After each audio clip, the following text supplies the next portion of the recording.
This week on Christian World News, they lost their homes and their families to ISIS. Meet the Christian warrior who's trying to get them back. Plus, it's been called a second heaven. We'll take you to a little-known country that's one of the most beautiful places on earth with a strong Christian heritage.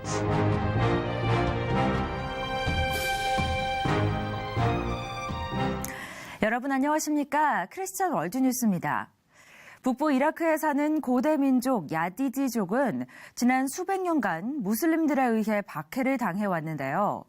최근 이슬람 극단주의 무장단체 IS가 야디디족을 상대로 집단 학살을 벌이면서 더욱 큰 고통에 시달리고 있습니다.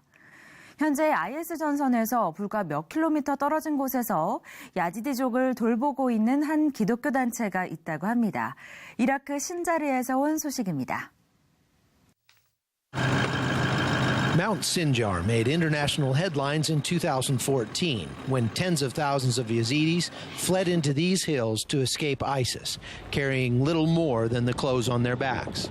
It was midsummer, and hundreds died of thirst and exposure on the trek. Eventually, the world community came together to deliver water and food to those left stranded on the mountain. 2 winters have come and gone, and there are still thousands of Yazidis living in makeshift camps, while down below, Kurdish soldiers have established a perimeter around the city of Sinjar, which was held by ISIS for a year and a half. When they were finally pushed out last November, they left the city an uninhabitable ruin. Most Yazidis won't be able to return to Sinjar for years, if ever. But help is coming from an unlikely place, the country of Burma, also known as Myanmar. These Burmese Christians have come to Iraq to give aid and training to the Yazidis and the Kurdish army, and they understand persecution better than most. They belong to a group called the Free Burma Rangers. David Eubank is the founder. For the past 20 plus years, we've been in Burma in the different conflict areas, sharing the love of Jesus, giving people help and getting the news out. And then last year we were invited here, and this is our 4th trip where we've come back to help the Kurdish people under attack by ISIS. The Free Burma Rangers has made a name for itself, going into conflict zones around the world and helping the world's most vulnerable people. Dave's background and military experience made him uniquely prepared for this kind of ministry. My background, growing up as a missionary kid in Thailand, hunting since I was very small, running around the jungle, also in the Rangers, and then later in Special Forces, all that enabled me to understand how do you function in a war zone? How can you help people? What's realistic? What's not realistic? What can you really do? This trip, the Free Burma Rangers have been here for 6 weeks, spending time with frontline troops conducting training and providing medical care. They've also brought over $20,000 worth of donated warm clothing for the Yazidis living on top of Mount Sinjar. But Dave doesn't do this alone. He brings his wife and 3 children because they believe these Yazidi children can more easily relate to the gospel that way. I have faith in God that He will protect me wherever I go and wherever our family goes. ISIS is a very strong force that needs to be stopped, and there are still women and children held captive by ISIS. Sinjar just mostly looks like rubble, and buildings have been destroyed, and many have just been flattened. We're driving through the city of Sinjar, and I'm starting to notice that there are civilians coming back in. Even just a second ago saw a shop that was open. People are kind of scavenging around through the ruins, picking up whatever they can find that's useful, and just starting the process of putting their lives back together. One of those families was fortunate that ISIS used their home as a headquarters, and so it wasn't destroyed. They've opened a bakery to sell bread to the soldiers who are guarding the city. As the first families start to come back into the shattered city of Sinjar, the FBR team is here conducting a Good Life Club and teaching these Yazidi kids that God's love is deep and wide.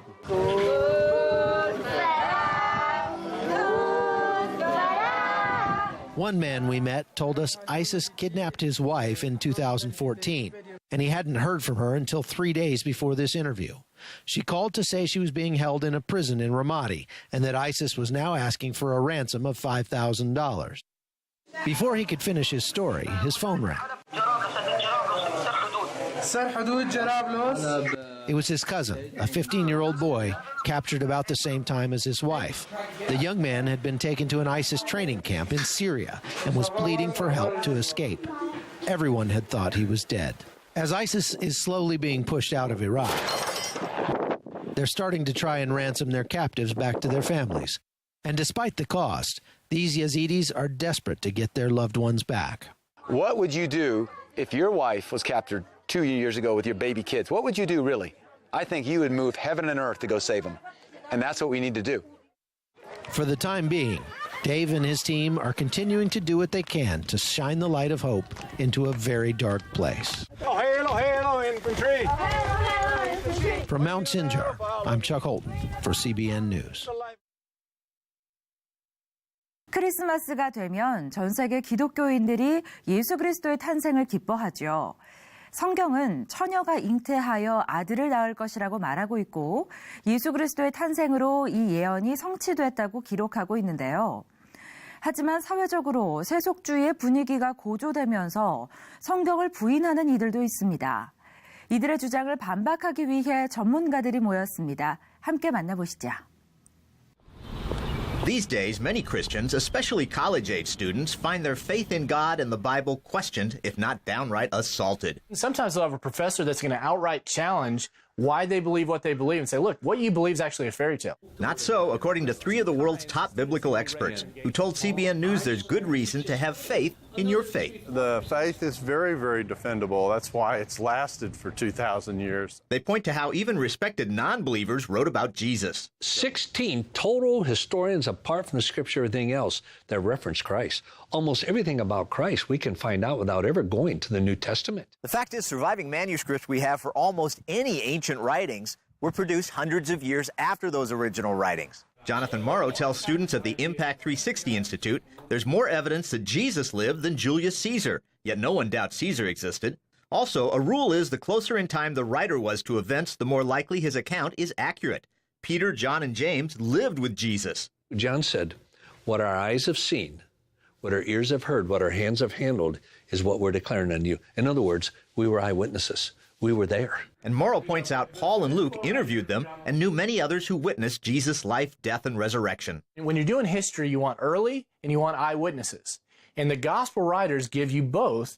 They investigated everything carefully. They have the ring of truth to them. They include embarrassing details. Another understanding among scholars? What the age does, they find the closer the manuscript to the original, less chance of error or miscopying. But McDowell explains no original copies exist of the most well-respected and accepted ancient works. When you look at Greek and Roman historians like Herodotus and Tacitus and Livy, those are hundreds of years later, 500, 600, 700 years after the fact. Bible manuscripts, though, get closer to the original work than any other. We've got manuscripts and fragments that show up within 35, 40 years of the time when they were written. Why does that matter?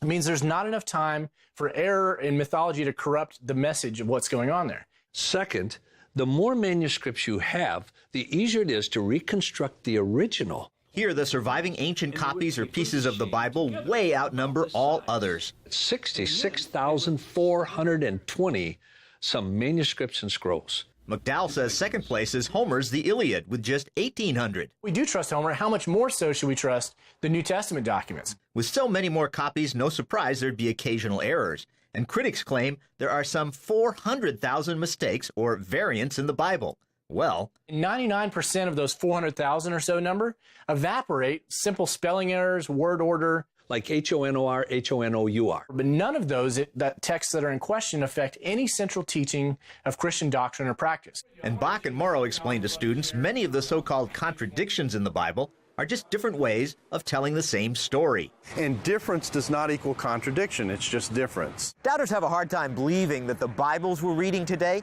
could accurately reflect the actual words written by the authors so many centuries ago. But McDowell explains how for Jewish scribes, copying books like Genesis and Exodus was holy work and strictly controlled. 4,000 regulations the scribe had to follow to guarantee accuracy. Monks had tight rules for copying as well. Another reason to trust the Bible, archaeology and related research have time and again shown the Bible's true and Bible skeptics wrong. Archaeology has probably cleared up already over half of all what appeared to be alleged discrepancies in the scriptures. Skeptics would say there's no record of a Nazareth, so the New Testament can't be true, and no record of the Hittites, so the Old Testament can't be true. Well, archaeology and associated research shows both existed. But now you can go to Harvard or anywhere else and study the Hittite language. Finally, there's the proof of logic. The apostles kept saying to their opponents, "You know what I'm talking about. You were there." McDowell points out that's a crazy thing to do if you're making the whole thing up. They appealed to the knowledge of their opponents for the facts of which they talk about. To me, that's one of the best tests of truth historically. Bach asked what better proof the earliest disciples weren't making it all up than the fact they almost all were martyred for it. You don't die knowingly for something that you know you made up. Paul Strand, CBN News. 조지아라는 나라 혹시 들어보셨나요? 고대의 문화와 전통이 숨쉬는 국가이자 예수 그리스도를 믿는 신앙이 깊이 흐르고 있는 곳인데요. 조지아의 곳곳을 소개합니다.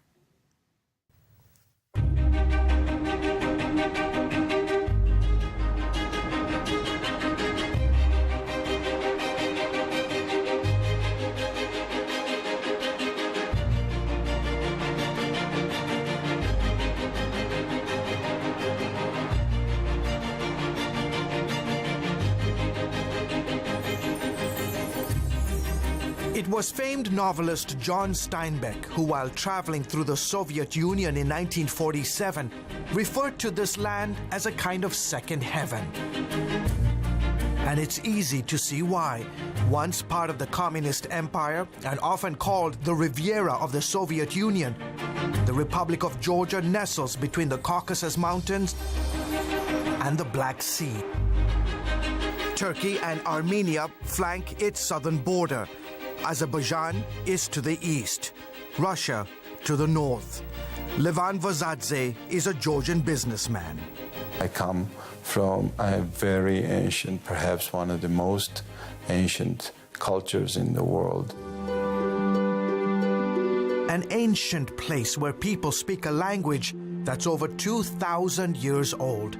Ethnographer Luasab Togonitse says his is a country that has also witnessed its fair share of turmoil. Georgians go through a lot. Because of the geographical location, many armies, invaders would pass this way. History here is measured in millennia, not centuries. And throughout the ages, your country has been the playground for numerous empires. The Ottomans, the Persians, the Greeks, the Byzantine Empire, the Romans, the Mongols, the Russians. In the capital city of Tbilisi, the ancient and modern mix seamlessly to create a beautiful portrait of Georgia's rich culture and traditions. One of the best ways to take in the sights and sounds of Tbilisi is to take one of these trolleys up the mountain.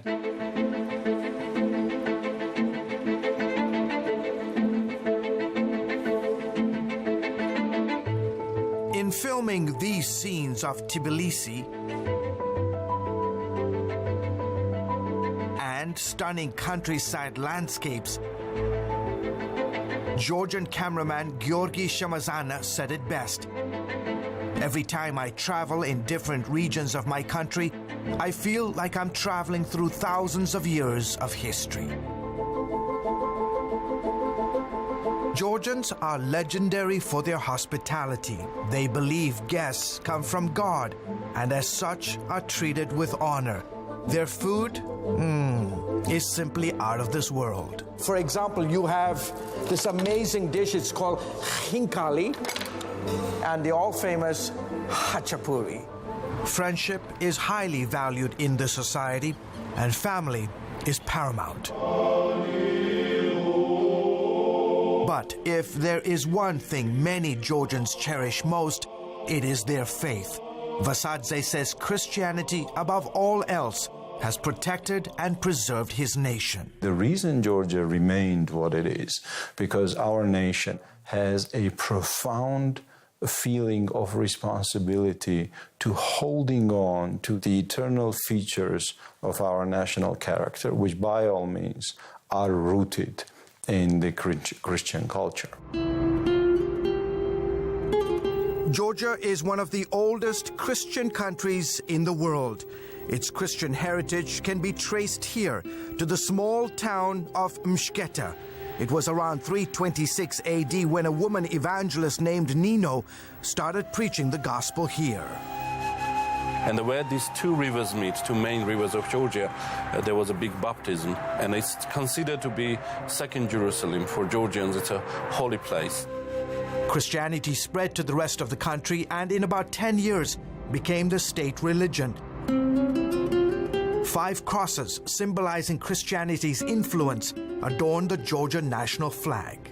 Dating back to the 4th century, the church has played a significant role in the society. In fact, about 80% of Georgians say they belong to the Orthodox Church. Georgians have always had to defend their faith, even to the last drop of blood. Iona Gamrekeli is a prominent leader in the Georgian Orthodox Church.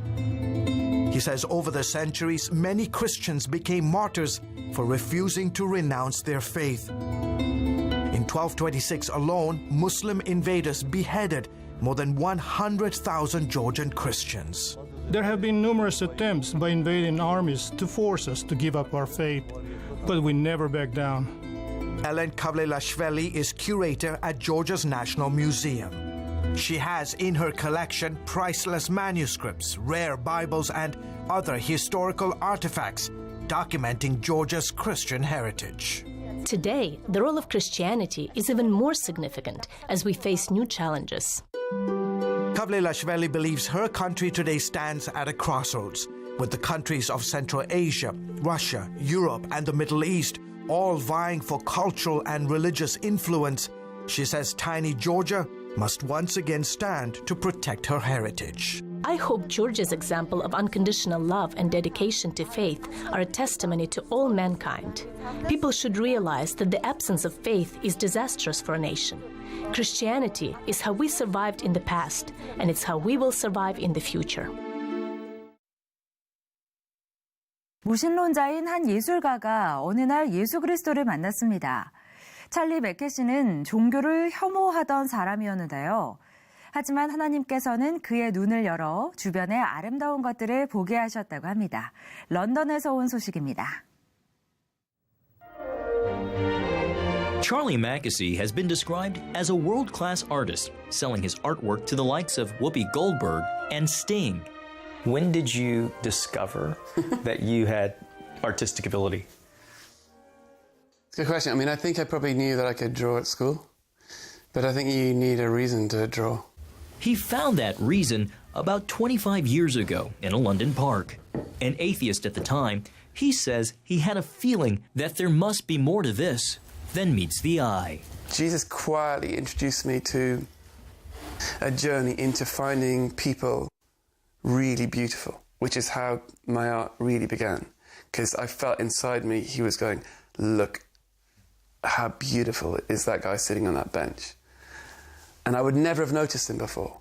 In this bronze sculpture called The Return of the Prodigal Son, Mackesy captures the raw emotion of that familiar parable. It's located here at Holy Trinity Brompton, one of the most influential churches in the Church of England. Didn't believe any of it at all. Mackesy is a popular speaker here, particularly with unbelievers. Charlie appeals to people outside of the church because he's not what they expect. You know, when you have a sort of picture of the evangelist, you don't picture Charlie Mackesy. So I decided that what I'd do is, I was in bare feet anyway, so I stood on the loo seat like this. He can be a bit unorthodox, like the day he describes hearing a gospel song for the first time. At a music festival, inside a portable toilet that was so filthy, he stood on the seat to avoid the overflow. The song pierced through his atheism, moving him to tears.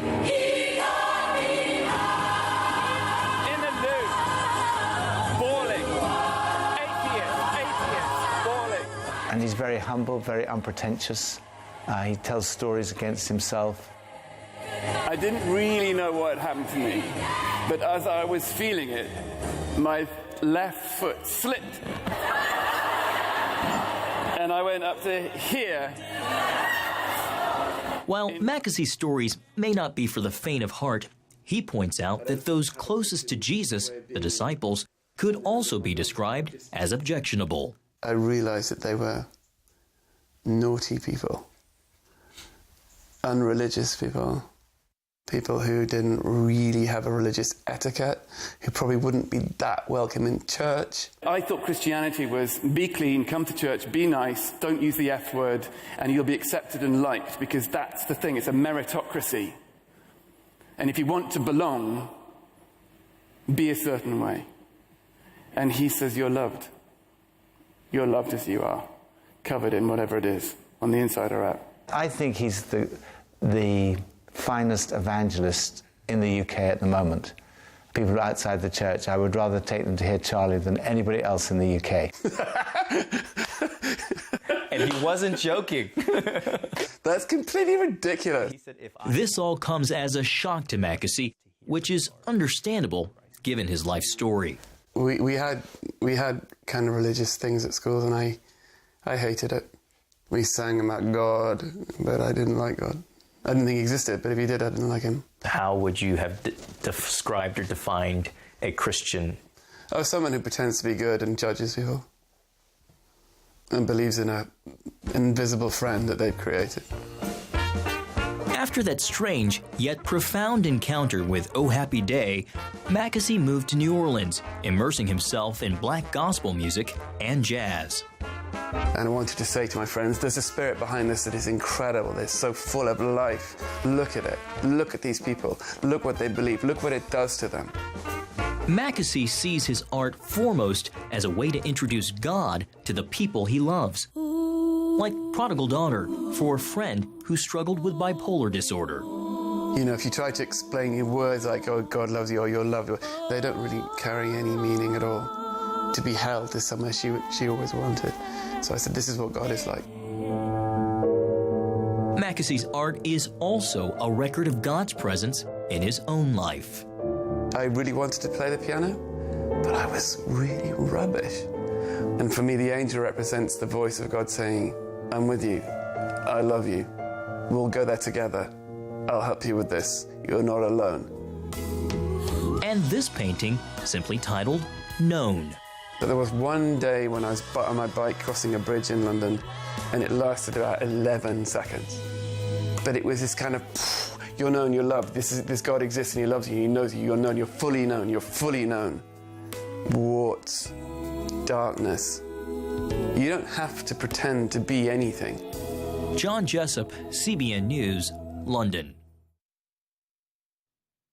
오늘 준비한 소식은 여기까지입니다. 저는 다음 주에 다시 찾아오겠습니다. 시청해주신 여러분 고맙습니다.